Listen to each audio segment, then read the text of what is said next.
7월 24일 토요일입니다. 이 아침 첫 시간을 우리의 신앙을 사도신경으로 고백하며 하나님 앞으로 가까이 나아가겠습니다. 나는 전능하신 아버지 하나님, 전지의 창조주를 믿습니다. 나는 그의 유일하신 아들, 우리 주 예수 그리스도를 믿습니다. 그는 성령으로 잉태되어 동정녀 마리아에게서 나시고 본디오 빌라도에게 고난을 받아 십자가에 못 박혀 죽으시고 장사된 지 사흘 만에 죽은 자 가운데서 다시 살아나셨으며 하늘에 오르시어 전능하신 아버지 하나님 우편에 앉아 계시다가 거기로부터 살아있는 자와 죽은 자를 심판하러 오십니다. 나는 성령을 믿으며 거룩한 공교회와 성도의 교제와 죄를 용서받는 것과 몸의 부활과 영생을 믿습니다. 아멘. 우리 찬송가 425장 함께 찬양하겠습니다.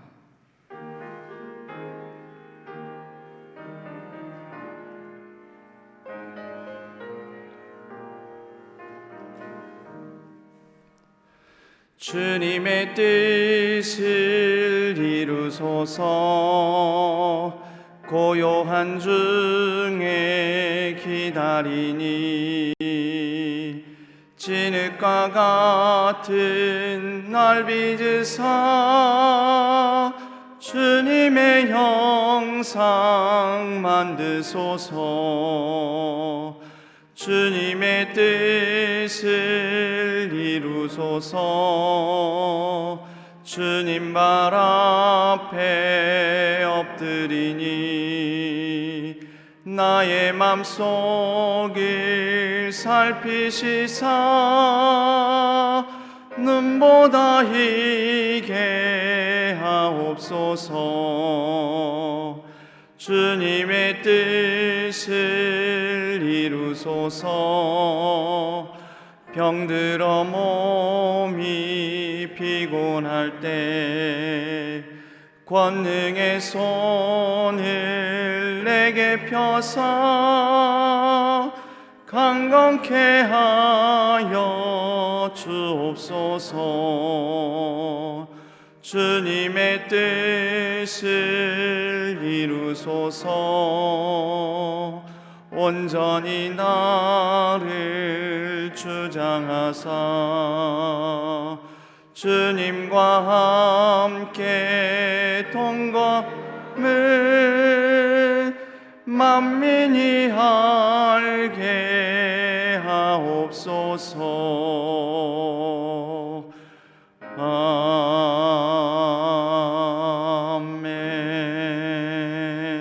아멘. 기도하겠습니다. 하나님 아버지, 토요 새벽을 깨우는 가정으로 하나님 앞에 나아옵니다. 우리의 연약함과 우리의 교만함을 내려놓고 하나님 앞에 나아옵니다. 나와 우리 가정, 우리 모든 가족 구성원들은 하나님 앞에서 아무것도 아님을, 하나님이 아니면 아무것도 할 수 없음을, 하나님이 은혜 주시고 지혜 주시고 능력 주시지 아니하면 우리는 어떻게든 살 수 없음을 하나님 앞에 겸손하게 고백합니다. 하나님의 은혜를 구합니다. 하나님께서 우리를 다스려 주시고 하나님의 선한 길로 인도하여 주옵소서. 이제 우리가 우리 자녀들의 이름을 넣어 함께 가정축복 기도문으로 기도하오니 섬김의 본을 보여주신 예수님이 저희를 섬기시듯 우리 모든 자녀들 또한 자신의 주변 사람들을 예수님처럼 섬기며 사랑하는 자가 되게 하옵소서. 학교에 가서는 선생님을 잘 섬기고 반의 어려운 친구들을 잘 돌볼 수 있는 선한 마음을 주옵소서. 봉사와 섬김의 자리가 자신의 자리임을 깨닫고 남을 돕는 데 앞장서는 우리 모든 자녀들이 되게 하옵소서. 늘 낮은 곳, 그늘진 곳에 서야 하는 것을 자신의 소명으로 여기며 아름다운 천사와 같은 삶을 살게 하옵소서. 하나님, 우리 모든 자녀들이 열심히 공부하고 노력하는 그 목적이 남을 섬기고 풍요롭게 하는 데 있게 하옵소서. 삶의 모든 영역에서 이웃을 잘 성장하도록 돕는 것이 바로 자신에게 유익한 것임을 깨닫는 지혜로운 자가 되게 하여 주옵소서. 우리 주 예수 그리스도의 이름으로 간절히 축복하옵고 기도하옵나이다. 아멘. 오늘 하나님께서 저희에게 주시는 말씀은 이사야서 47장 1절에서 15절까지의 말씀입니다. 이사야서 47장 1절에서 15절까지의 말씀.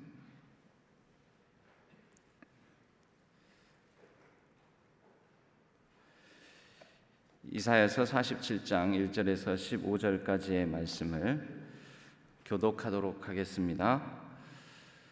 처녀딸 바벨론이여 내려와서 티끌에 앉으라. 딸 갈대하여 보좌가 없어졌으니 땅에 앉으라. 네가 다시는 곱고 아리따다 일컬음을 받지 못할 것임이라.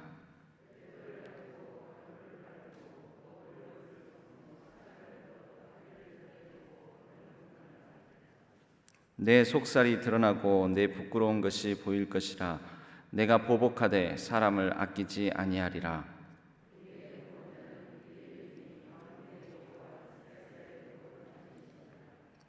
딸 갈대하여 잠잠히 앉으라. 흑암으로 들어가라. 네가 다시는 여러 왕국의 여주인이라 일컬음을 받지 못하리라.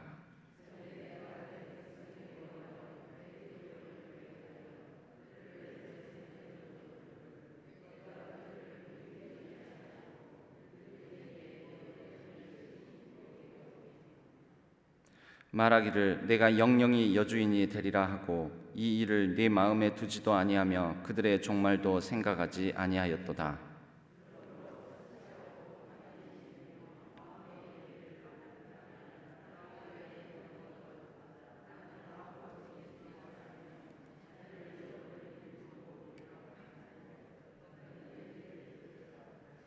한날에 갑자기 자녀를 잃으며 과부가 되는 이 두 가지 일이 내게 임할 것이라.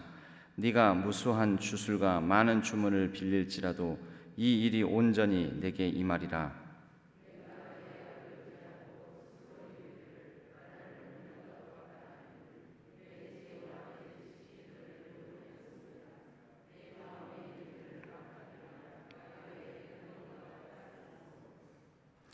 재앙이 내게 임하리라. 그러나 네가 그 근원을 알지 못할 것이며 손해가 내게 이르리라.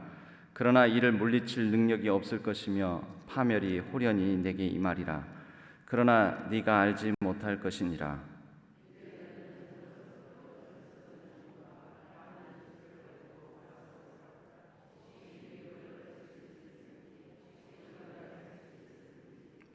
네가 많은 계략으로 말미암아 피곤하게 되었도다. 하늘을 살피는 자와 별을 보는 자와 초하룻날에 예고하는 자들에게 일어나 내게 임할 그 일에서 너를 구원하게 하여 보라.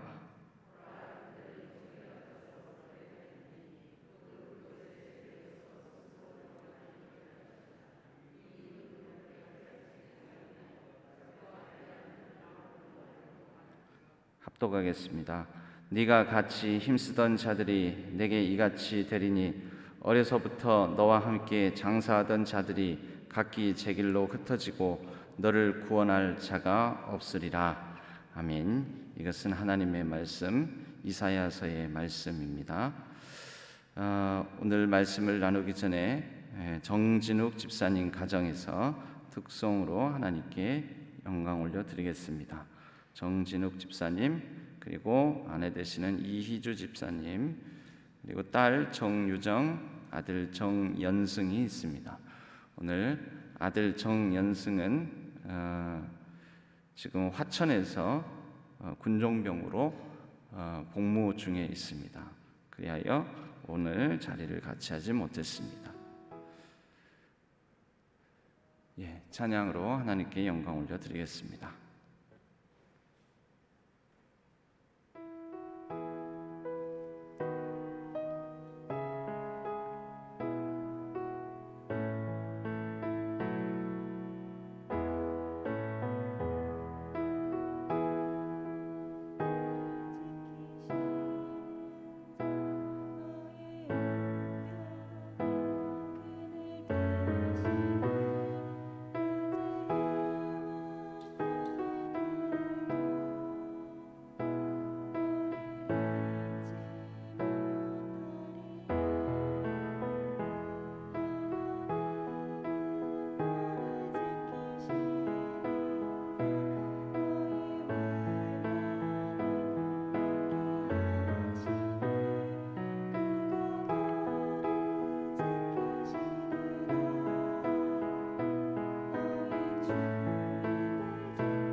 감사합니다. 정진욱 집사님은 이제 임직을 앞두고 있습니다. 우리 아내 되시는 이희주 집사님은 삼부성가대로의 글로리아 그리스도 찬양단으로 섬기고 계시고, 우리 정유정 청년은 유치부의 예배 찬양 인도자로 섬기고 있습니다. 우리 아들 정연승은 곧 있으면 올해 말에 제대입니다. 12월 8일 제대 예정인데 전역할 때까지 건강하게 군생활 잘 마칠 수 있도록 여러분들이 기도해 주시기 바랍니다. 우리 이 가정이 하나님 안에서 복된 가정, 하나님의 말씀과 하나님의 뜻에 붙들림 받아 하나님과 함께 동행하는 귀한 가정 될 수 있도록 여러분들도 같이 기도해 주시기 바랍니다. 오늘 말씀을 나누겠습니다. 오늘 말씀은 교만의 종말 하나님의 보복이라는 제목으로 함께 말씀을 나누겠습니다. 부제로는 하나님이 힘을 빼시기 전에 힘을 빼자라는 말씀으로 함께 은혜를 나누겠습니다. 오늘 하나님의 말씀은 이 바벨론, 교만한 바벨론, 여기에서 교만하다라는 것은 바벨론은 하나님의 도구로서 하나님이 이미 예고하신 하나님의 심판, 유대 왕국을 향한 심판을 이행하는 자로 그들의 역할을 다 했습니다. 그런데 그 정도까지만 했어야 하는데 그 이상을 합니다. 교만이 지나치면 자신의 힘에 취하게 됩니다. 바벨론은 그들이 가진 힘을 가지고 유다 왕국을 멸망시키고 유대 백성을 포로로 끌고 가는 그러한 일들을 벌였는데, 이것은 하나님께서 허락하신 바고 하나님께서 이미 예고하신 일들이었습니다. 그렇기 때문에 여기까지는 괜찮습니다. 그런데 그들이 가진 그 힘에 취하여 그들이 그 이상을 하게 됩니다. 이 부분이 하나님의 진노, 하나님의 보복을 사게 되는 원인이 됩니다. 오늘 바벨론의 이제 종말을 보십시오. 어느 왕국이든 잘 될 때 성공 속에 패망의 인자가 있다라는 것을 기억해야 됩니다. 모든 이 땅에 흥망성쇠했던 제국들이나 왕국들, 왕조들도 가장 잘 될 때, 가장 힘이 넘친다 싶을 때, 여러분 이것을 바꾸어서 뒤집어서 말하자면은 가장 힘이 있다, 가장 전성기다 여길 때 그때가 끝이라는 것을 알아야 됩니다. 그러니까 가장 전성기 때에는 그 힘이 최절정기에 이르렀을 때이고, 이제 남은 일은 뭡니까? 가장 힘이 넘칠 때, 절정기니까 이제는 힘이 떨어질 때, 힘이 쇠약해질 때, 이제 성장하다가 성장이 꺾어져서 이제 쇠퇴하게 될 그런 것만 남았다라는 것이죠. 가장 힘을 많이 가졌다 여겨질 때, 그때 돌이켜야 됩니다. 그러면 보통 이 사람의 성장 곡선, 기업의 성장 곡선, 또 인생의 성장 주기, 이것도 곡선이 처음에는 느릿하게 성장하는 것 같다가 어느 정도 되면 확 큽니다. 기울기가 급해지죠. 그러다가 성장이 둔화됩니다. 이걸 다 이제 모든 성장 곡선의 S자 커브다 이렇게 얘기를 하거든요. S자 형태를 갖는다는 거죠. 느릿느릿 가다가 급격하게 성장하다가 침체. 근데 이렇게 가다가 조금 이제 성장이 더뎌지다가, 성장이 더뎌질 때에도 가장 힘의 정점을 찍을 때입니다. 아직은 성장하고 있으니까. 그런데 성장이 둔화되다가 급격하게 꺾입니다. 꺾이면서 이제 쇠퇴하게 되는 거죠. 그런데 이제 지혜로운 기업이라든지 이런 데는 급격하게 성장하다가 성장이 둔화되고 이제 제자리 걸음을 걸을 이 무렵에 새롭게 성장 동력을 발견해서 여기에서 이제 꺾일만 남았는데, 절정이니까 가장 정점을 찍었으니까 꺾일 일만 남았는데 꺾이지 않게끔 여기에서 다시 새로운 성장 동력을 마련한다는 거죠. 그래서 이렇게 상승돼서 더디다가 다시 새로운 성장의 전기를 마련한다. 이게 이제 기업에만 적용되는 게 아니라 우리 인생에도 마찬가지입니다. 여러분, 우리가 우리 자신을 내가 가장 힘 있다, 내가 모든 것을 가졌다, 내가 모든 것을 할 수 있다라는 자신감에 넘치고 절정기에 이르렀을 때, 그때 하나님 앞에 나와 진지하게 자신을 성찰해보고 이때 내가 새롭게 무엇을 해야 될 때인지를 발견하는 것이 굉장히 중요합니다. 여러분, 이것을 우리는 성경의 단어, 성경에 있는 단어, 성경적 가치로 보자면 온유와 겸손입니다. 온유와 겸손. 온유는 뭐냐? 늘 말씀드리지만 온유는 자신에게 주어진 힘을 잘 조절하는 능력입니다. 컨트롤 더 파워, 힘을 컨트롤하는 거. 내가 말할 수 있는 것을 덜 말하는 거, 내가 할 수 있는 것을 덜 하는 거, 내가 가능한 것을 해서는 될 일과 해서는 안 될 일들을 분별하는 거. 여러분, 이게 다 힘 조절인 거죠. 컨트롤 더 파워. 그게 온유입니다. 여러분, 온유는 그냥 부드럽고 그냥 순하게 보이고 순한 양처럼 보이고 그냥 착해 보이고 사람이 물러 보이고 이러는 게 온유가 아니고요. 힘이 없는 게 아닙니다. 힘이 있습니다. 힘이 있는데, 할 수 있는데, 내가 누군지 알아, 다 나 자신을 보여줄 수 있는데 다 안 보여주는 거. 이걸 비유적으로 말하자면 이런 겁니다. 칼에 칼집을 꽂아두고 있는 거죠. 그 칼집 안에 칼이 들어있습니다. 날카롭고 예리하고 묵직한 칼이 그 칼집 안에 담겨 있습니다. 그런데 칼을 뽑습니까? 안 뽑습니까? 뽑을 수 있습니까? 없습니까? 뽑을 수 있습니다. 뽑을 수 있고 그 칼집 안에 칼이 들어있는데 그 칼을 드러내지 않는 거죠. 그럼 뭐만 보이느냐? 칼집 안에 안전하게 보관된 칼을 보여줍니다. 드러난 칼이 아니라 칼집 안에 숨겨진 칼. 이걸 자신을 숨긴다, 감춘다, 은폐한다 이런 의미가 아니라 힘을 조절한다라는 것이죠. 여러분, 이게 온유입니다. 그런데 칼집 안에 칼이 없습니다. 그리고 뽑아도 칼이 날카롭지도 않고, 그리고 칼이 그렇게 대단한 칼도 아닙니다. 아주 약하고 연약한 칼입니다. 그런데 칼집만 큽니다. 이게 온유일까요? 이건 온유가 아니에요. 그건 그냥 힘이 없는 거예요. 그런데 칼집은 엄청 큽니다. 화려하고 대단해 보입니다. 그리고 칼집을 드러내면서 나 여기에 칼집 안에 칼이 있다 하고 이렇게 하는 걸 뭐라 할까요? 그건 온유가 아니죠. 허장성세라고 하는 것입니다. 허장성세, 허풍, 그것도 새로운 의미에서는 교만이죠. 또 다른 의미에서는 칼집에 칼을 자꾸 빼들고 설치는 것입니다. 그것도 교만이죠. 여러분, 성경은 온유하고 겸손함을 예수님께 배우라고 합니다. 예수님은 어떤 분이십니까? 그분 안에 하나님의 모든 신성과 위엄과 영광과 진리와 은혜가 충만한 분이신데 이 모든 것들을 다 드러내고 살지 않으십니다.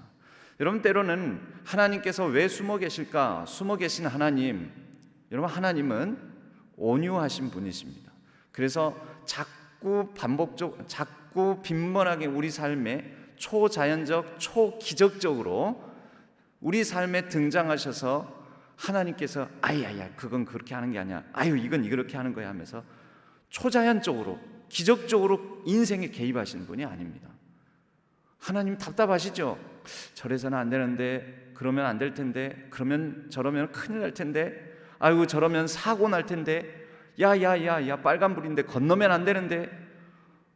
그 하나님께서 개입하실 수 있지만 개입 안 하세요.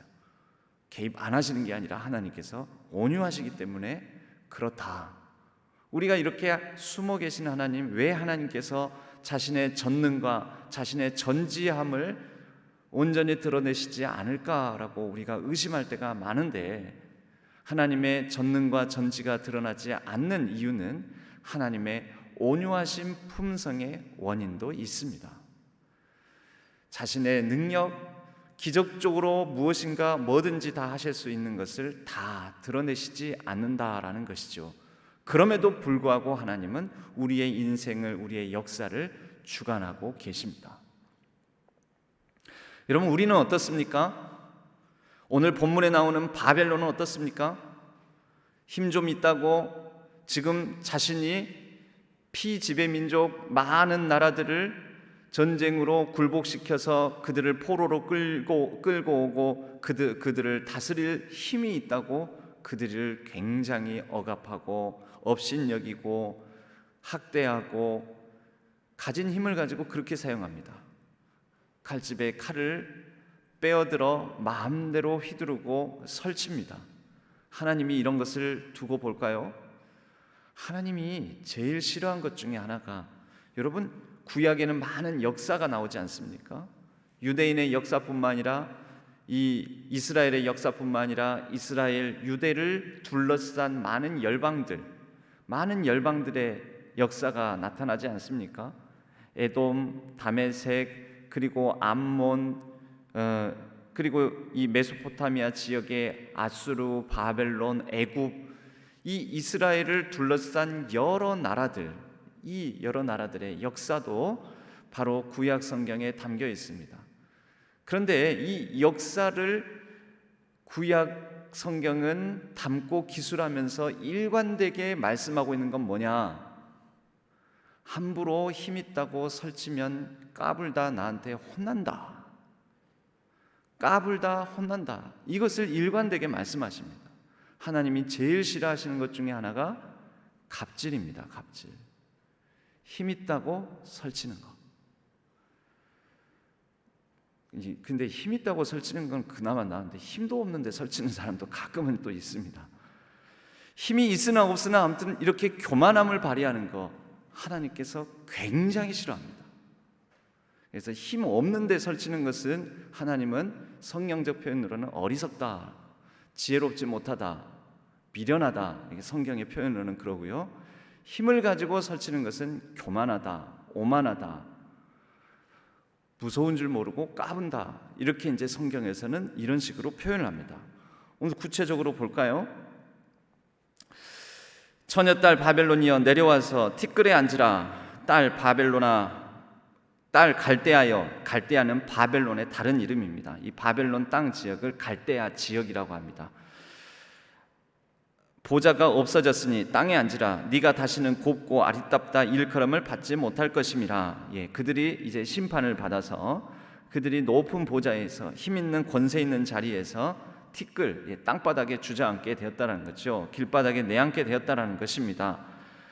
맷돌을 가지고 가루를 갈고 너울을 벗으며, 맷돌을 가지고 가루를 가는 것은 종들이 하는 일입니다. 이 종의 자리로 낮아지게 되었다는 것이고, 너울이라는 것은 옛날 이 고대 근동 지역에서 귀족 여인들이 이렇게 쓰는 이 얼굴을 가리는 그런 천 있지 않습니까? 하늘하늘거리는 그 천, 이것을 벗으며, 왜요? 맷돌질 하는데 이게 방해만 될 뿐이니까요. 앞에서 너울너울 거리고 있으니 왜 귀족들은 이런 거 썼겠습니까? 일을 안 하니까, 일을 안 해도 되니까 이런 걸 쓰고 있었던 거죠. 화려하게 자신을 단장하느라고. 여러분, 알고 보면 화려하게 단장하고 좋은 옷을 입고 있으면 일하는 데는 굉장히 안 좋잖아요. 근데 이제 이런 것들을 다 벗어 던져야 되는 굉장히 낮은 지위, 종의 자리에 머물게 되었다라는 것이죠. 이유는요, 그들이 유대인들을 종 삼았습니다. 그런데 이제는 역전이 되어서 그들 또한 그들이 억압하고 다스렸던 유대인들처럼 자신들이 종의 지위로 낮아지게 되었다라는 것입니다. 치마를 걷어, 보통 귀족 여인들은 화려한 치마, 길다란 치마를 입습니다. 그런데 이 치마가 거추장스러울 뿐인 거죠. 그래서 치마를 걷어 다리를 드러내고 강을 건너라. 내 속살이 강을 건넌다. 그러니까 이건 이제 수치를 당한다라는 일종의 표현인데요. 강을 건너면서 옷이 물에 젖으면 어떻게 됩니까? 몸에 살갗에 착 달라붙게 되고, 착 달라붙게 되면은 네 속살이 드러나고 내 부끄러운 것이 보일 것이라. 하나님 말씀하십니다. 내가 보복하되 사람을 아끼지 아니하리라. 여러분, 하나님은 사람을 아끼시는 분이십니다. 그런데 하나님이 사람을 아끼지 않으신답니다. 어떨 때요? 교만한 사람은 아끼지 않으신답니다. 이렇게 자신이 가진 힘을 가지고 어리석게 지혜롭지 못하게 자신의 힘을 가지고 마음대로 자기의 힘을 하나님의 뜻과 상관없이 사용하면은 하나님께서 그 사람은 아껴주지 않으신다라는 것입니다. 여러분, 하나님은 교만한 자도 아껴주신다. 하나님은 교만한 자도 사랑하신다. 하나님은 교만한 자도 내버려 두신다. 하나님은 교만한 자도 늘 그냥 은혜와 자비와 긍휼을 베푸신다. 성경이 아닙니다. 그건 성경에서 그렇게 말씀하시지 않습니다. 분명한 것은 하나님 앞에 겸손과 온유함으로 자기 자신을 살펴 삼가 자신을 조심하며 하나님 앞에 바르게 서기 위해 하나님 앞에 나오는 자들을 하나님은 세우시고 인정하시고 회복시키시고 그들을 품어주시고 안아주시지, 하나님을 외면하고 하나님의 뜻과 상관없이 행하며 교만하게 자신의 힘을 가지고 마음대로 행하는 자들은 아끼지 않으신답니다. 우리의 구원자는 그의 이름이 만군의 여호와 이스라엘의 거룩한 이시니라. 여러분, 구원이라고 되어 있습니다. 하나님의 구원은요, 보복적 구원이 있다라는 것을 꼭 깨달아야 됩니다. 여러분, 보복적 구원과 보상적 구원으로 나눠집니다. 특히 구약에서는 이것을 정확하게 엄밀하게 말합니다. 하나님의 보복적 구원과 보상적 구원. 보상적 구원은 무엇입니까? 힘없고 연약하고 부족하고 하나님의 은혜와 긍휼이 필요한 자들이 온유와 겸손으로 나와서 주여 하고 탄식할 때 하나님께서 그들의 인생을 삶을 살피시며 안아주시고 품어주시고 구원하여 주시는, 보상하시는 하나님의 구원의 능력입니다. 이게 보상적 구원입니다. 그런데 이 보상적 구원만 생각하면 안 됩니다. 내가 무슨 일을 행하든, 내가 어떤 악행을 행하든, 내가 거짓과 탐욕에 사로잡히든 하나님께서 보상적 구원을 해주실 것이다? 아니지요. 여러분, 예전에 이렇게 농담처럼 이런 얘기를 한 적이 있습니다. 너무 내가 봐도 그렇고 남이 봐도 그렇고 누가 봐도 정말 나쁜 분이에요. 근데 그 나쁜 분이 자기 스스로 말하기는 자기는 하나님을 잘 믿는데요, 그리고 하나님을 믿으니 하나님께서 분명히 자신을 구원해 주실 거라는 거예요. 나는 죽어서 천국 갈 것이다. 그런데 저와 함께 억울한 마음을 가지고 있는, 아픈 마음을 가지고 있는 이 저와 함께하고 있는 사람들과는 그런 얘기를 합니다. 저 사람이 천국 가면은 저 사람이 가는 천국에 나는 안 갔으면 좋겠다. 저 사람이 천국 가면은 그 천국에 같이 가가지고 난 저 사람이 가는 천국, 하나님이 저 사람을 만약에 천국 보내준다면 분명 하나님께서 나 또한 천국에 보내주실 텐데 내가 들어갈 천국은 저 사람과 함께 한다면 더 이상 천국이 아니다. 이제 이런 얘기를 한 적이 있습니다. 여러분, 하나님의 보상적 구원, 그것이 뭐냐면 이 땅에서 이 생에서 어떤 어려움 아픔을 겪더라도 하나님께서 이 세상에서 나를 부르시는 그날 하나님의 영광 가운데 하나님의 품 안에 나를 안아주시리. 여러분, 이것이 우리의 하늘 소망, 천국 소망 아닙니까? 그런데 이 세상에서 이 땅에서 자기 마음대로 살고 멋대로 살고 교만하고 오만하고 남 아프게 하고 남에게 폐를 끼치고 해악을 끼친 사람들, 그 사람도 예수 믿고 천국 간다고 한다면 여러분, 우리가 보상을 받는 걸까요? 아니면 더 억울한 일일까요? 그럴 때 하나님의 구원은요, 보복적 구원이에요. 보복적 구원. 헛되이 자신의 삶을 낭비하고 힘을 헛되이 소비하고 이런 사람에 대해서는 하나님께서 보복하되 사람을 아끼지 않아요. 보살피지 않아요. 보복적 구원인 것입니다. 이 바벨론이 그러면 왜 이렇게 하나님께서 아껴주시지 않고 보복하는 보복적 구원 가운데 놓이게 되었는가? 여러분, 그들에게 보복해야지 그들로부터 억울하고 아프고 상하고 시린 가슴을 부여잡는 사람들에겐 구원이 이루어지는 거죠. 그렇잖아요? 갑질을 행하는 사람의 그 갑질을 하나님께서 혼내주시면 그로 인해서 피해를 입은 사람들, 아픈 사람들이 회복이 되잖아요. 그러니까 보복적 구원이 되는 거죠. 그들이 어떤 악행, 악질을 행했느냐? 딸 갈대아여 5절부터 보겠습니다.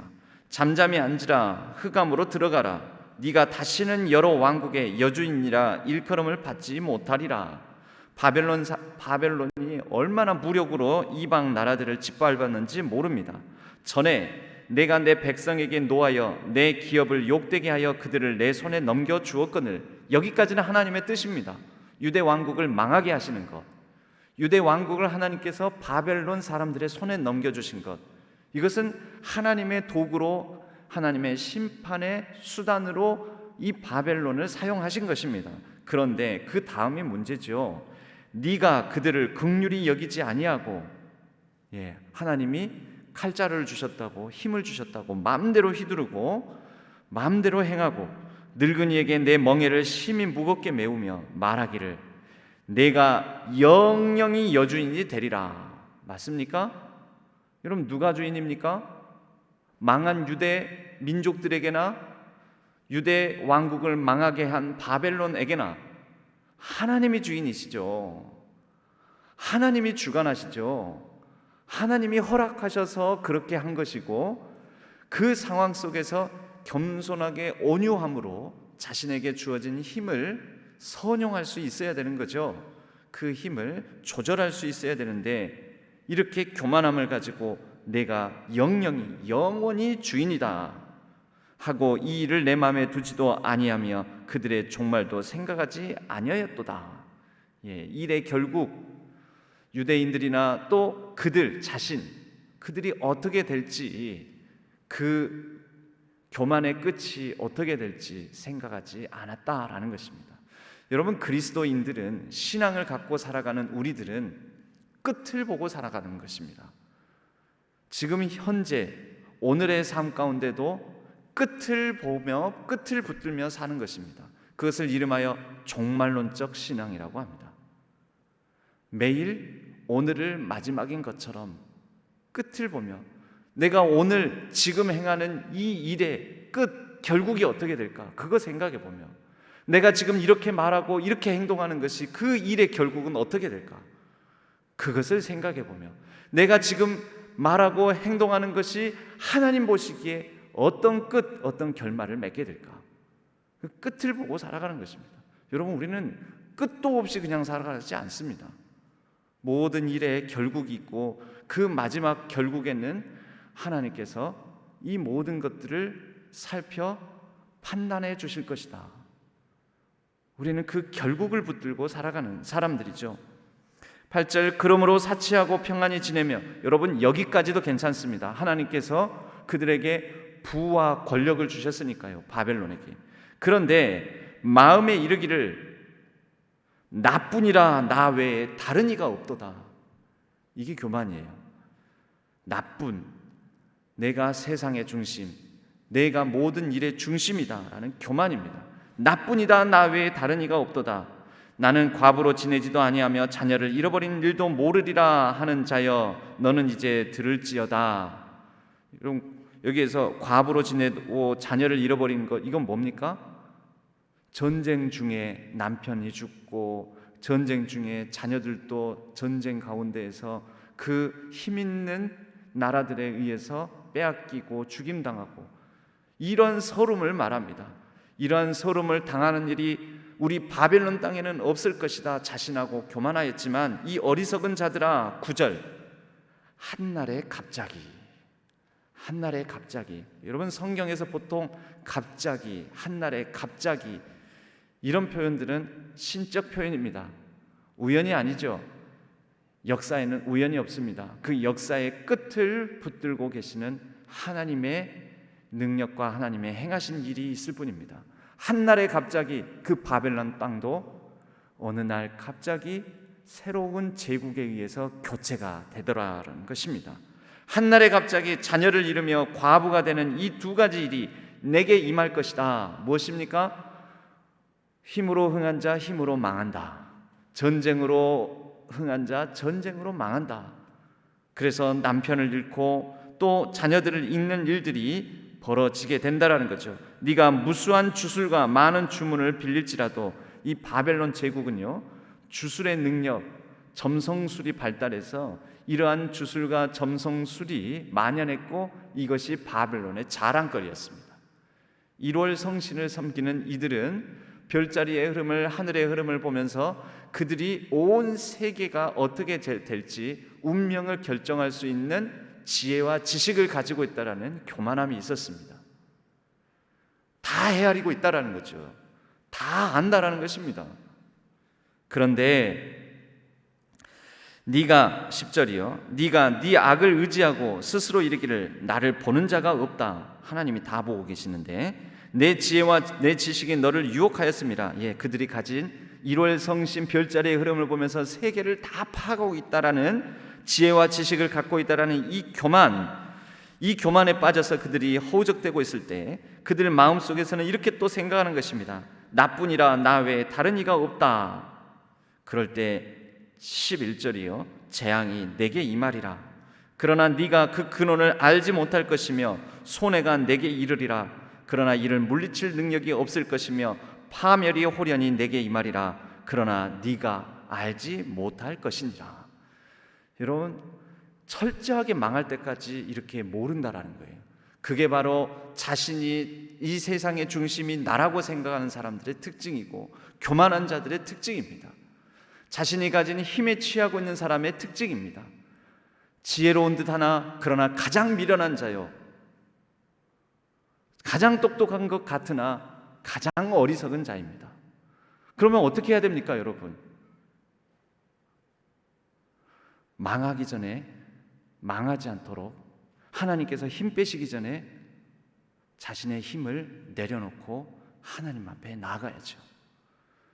돌이켜야 됩니다. 하나님이 뺏기 전에 내 스스로 내려놓는 거예요. 여러분, 하나님은요, 어떤 죄든 사해 주십니다. 그런데 이건 아셔야 돼요. 하나님께서 죄를 사해 주시는 것과 그 죄를 범함으로 인한 책임을 면제해 주시는 것은 다릅니다. 여러분, 다윗이 범죄했습니다. 다윗의 가장 큰 범죄는 무엇입니까? 그것도 갑질이었죠. 자신이 가진 왕의 지위를 가지고 자신의 가장 충성스러운 부하 우리아를 가장 극심한 전쟁터에 내보내 죽여버렸지 않습니까? 가장 치열한 전쟁터에 내보내고 다른 부하들 철수해라. 그 죽게 내버려뒀잖아요. 무엇을 감추려고요? 그 우리아의 아내 밧세바를 취한 범죄 사실을 감추기 위해서.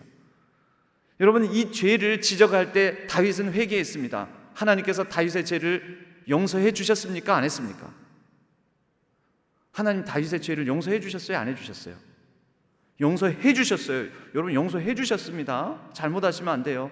다윗의 죄를 용서해 주셨습니다. 그래서 그의 왕위를 그의 자녀들로 계속 유다 왕조가 이어지게끔 하셨습니다. 용서해 주셨습니다. 그런데 그가 범한 죄의 대가는 치르게 하셨습니다.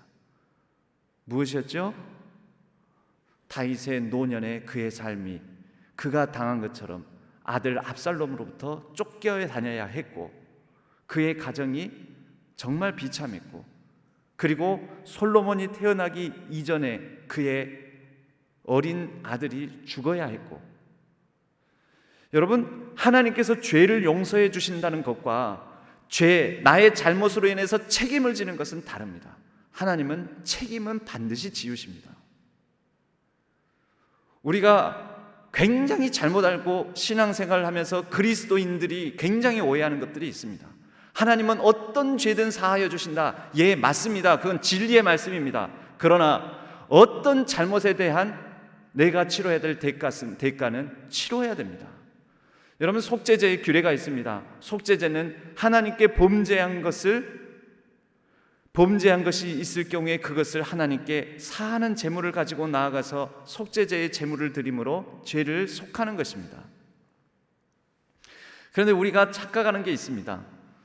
속죄제는 부지불식간에 지은 죄, 나도 모르게 지은 죄에 대한 규례입니다. 그러면 알고 지은 죄는 어떻게 될까요? 내가 고의로, 내가 내 마음대로 내 뜻대로 해서 지은 죄는 어떻게 될까요? 그 죄는 속죄제의 대상이 아닙니다. 그 죄는 반드시 대가를 치르고, 예를 들어서 누군가의 재산을 일부러 고의로 사기쳐서 그 사람의 재산의 절반을 갈취를 했어요. 죄 지었어요. 하나님 용서해 주세요 하고 하나님께 속죄제 드리고 나서 끝납니까? 그게 하나님의 정의일까요? 그렇지 않아요. 반드시 이 사람이 속죄제는 드릴 뿐만 아니라 속죄제는 물론이거니와 자신이 빼앗은 그 남의 재산, 사기쳐서 갈취한 그 재산을 반드시 돌려줄 뿐만 아니라 그 위에 보상까지 다 해줘야 돼요. 그게 하나님의 정의예요. 그게 하나님의 구원입니다. 그럴 때 그 사람에게 온전한 구원이 임하는 것입니다. 여러분, 하나님은 그런 보복적 구원, 보복적 정의와 회복적 정의, 이제 구원을 정의로 바꿀 수가 있는데요. 보복적 구원, 회복적 구원, 보상적 구원, 이것을 다른 말로 보복적 정의와 회복적 정의, 보상적 정의라고 우리가 말할 수가 있습니다. 이것이 구원이에요. 여러분, 구원론이 잘못되면 교회 안에서도 어떤 잘못을 범하더라도 다 용서해 줘야 된다, 다 덮어줘야 된다, 다 품어줘야 된다, 그럽니다. 그 교회가 건강하게 될까요? 그렇지 않아요. 아유, 이제 그럼 목사님 뭘 어떻게 하시려고 그러나? 저 여러분들에게 촉구하는 거예요. 여러분들에게 내가 잘못했다 생각하시는 분은 그에 따르는 책임을 스스로 지시라는 거예요. 하나님이 나서시기 전에, 하나님이 그 사람의 힘 빼시기 전에, 잘못한 게 없으면 여러분 이런 얘기를 무섭게 들을 필요도 없어요. 제가 늘 말씀드리잖아요. 노아의 홍수 사건은 구원 사건입니까? 심판 사건입니까? 내가 어느 편에 속했느냐에 따라 달라요. 하나님은 반드시 물을 책임은 물으시고요, 그리고 반드시 구원할 것은 구원하십니다. 하나님은 모든 사람을 품에 안으십니다. 그러나 그 하나님 안에 하나님의 품성은 사랑과 정의가 같이 있습니다. 하나님 품 안에서 정의를 세우시고 하나님 품 안에서 온전한 사랑을 보여주십니다. 이제 너는 젊어서부터 힘쓰던 주문과 많은 주술을 가지고 맞서보라. 이렇게 계속 맞서면 안 되겠죠. 혹시 유익을 얻을 수 있을는지, 혹시 놀라게 할 수 있을는지, 네가 많은 계략으로 말미암아 피곤하게 되었도다. 하늘을 살피는 자와 별을 보는 자와 초하는 날에 예고하는 자들에게 일어나 내게 임할 그 일에서 너를 구원하게 하여 보라. 바벨론의 1월 성신을 섬긴다고 하지 않았습니까? 점술과 점성술을 따라서 행하는 그들, 보라, 그들은 초계 같아서 불에 타리니 그 불꽃의 세력에서 스스로 구원하지 못할 것이라. 이 불은 덮게 할 숯불이 아니요 그 앞에 앉을 만한 불도 아니니라. 네가 같이 힘쓰던 자들이 내게 이같이 되리니 어려서부터 너와 함께 장사하던 자들이 각기 제 길로 흩어지고 너를 구원할 자가 없으리라. 여러분, 이 말씀도 하나님의 말씀이요 아멘입니다. 그러므로 우리는 하나님 앞에 늘 두려움으로, 하나님께서 교만의 종말이 어떠할지, 그래서 하나님께서 그 교만에 대해서 어떻게 보복할 줄 알아 늘 근신하고 깨어있어 우리 자신을 삼가 조심하며 하나님 앞에 내 자신을 늘 바로 세우는 저와 여러분이 되기를 간절히 소망합니다. 그리고 한 가지, 오늘날 내가 너가 되고 너가 내가 될 수도 있다는 것을 꼭 기억하시기 바랍니다. 바벨론 사람들은 유대 왕국을 망하게 하고 유대인들을 끌고 올 때 다시는 우리는 유대인처럼 저렇게 되지 않을 것이다 그랬습니다. 그러나 약 70여 년이 지나고 보니 그들이 어느새 그들이 억압하고 포로로 끌고 오고 업신여겼던 유대인과 같은 지위로 떨어지게 됩니다. 오늘 내가 너가 되고 너가 내가 될 수 있음을 우리는 늘 기억하고, 우리의 삶이 언제든지 역전될 수 있음을 기억하고 하나님 앞에 우리 자신을 근신하고 삼가 늘 조심하여 바로 서는 저와 여러분이 되기를, 그것이 하나님의 보복적 구원과 보상적 구원이 우리 삶에도 언제든지 이루어질 수 있음을 기억하고 하나님 앞에 늘 우리 자신을 복종하는 우리 모든 신안의 성도님들 되시기를 주님의 이름으로 간절히 축복합니다. 하나님 아버지 감사합니다. 하나님, 우리의 연약하고 부족하고 또 우리가 교만하고 오만할 때가 많습니다. 우리의 이렇게 연약하고 부족한 것들을 긍휼과 자비로 품어주시되, 하나님, 우리에게 긍휼과 자비로 품어주실 때 그 사랑과 하나님의 넉넉함으로 우리를 안아주실 때 우리에게 책임을 질 수 있는 담대한 용기와 그리고 용서를 구할 수 있는 지혜를 허락하여 주옵소서. 그리하여 우리의 삶에 다시 하나님의 보복적 구원이 아니라 보상적 구원으로 선순환으로 하나님 앞에 바로 선 신앙인의 삶을 온전히 살아가게 하여 주옵소서. 바벨론의 심판당함을 보면서 우리 스스로를 삼가 조심하고 하나님 앞에 바로 서기 위한 우리의 믿음의 선한 싸움을 늘 잘 달려가는 우리 모든 신안의 성도님들이 다 되게 하여 주옵소서. 의지하옵고 우리 주 예수 그리스도의 이름으로 간절히 기도하옵나이다. 아멘. 오늘 아론의 축복 기도문으로 마치도록 하겠습니다. 우리의 자녀들, 가족의 이름을 넣어서 함께 기도함으로 오늘 모든 예배를 마치겠습니다. 여호와는 우리 모든 자녀들에게 복을 주시고 우리 모든 자녀들을 지키시기를 원하며, 여호와는 그의 얼굴을 우리 모든 자녀들에게로 비추사 은혜 베푸시기를 원하며, 여호와는 그 얼굴을 우리 모든 자녀들에게로 향하여 드사 평강 주시기를 원하노라. 아멘.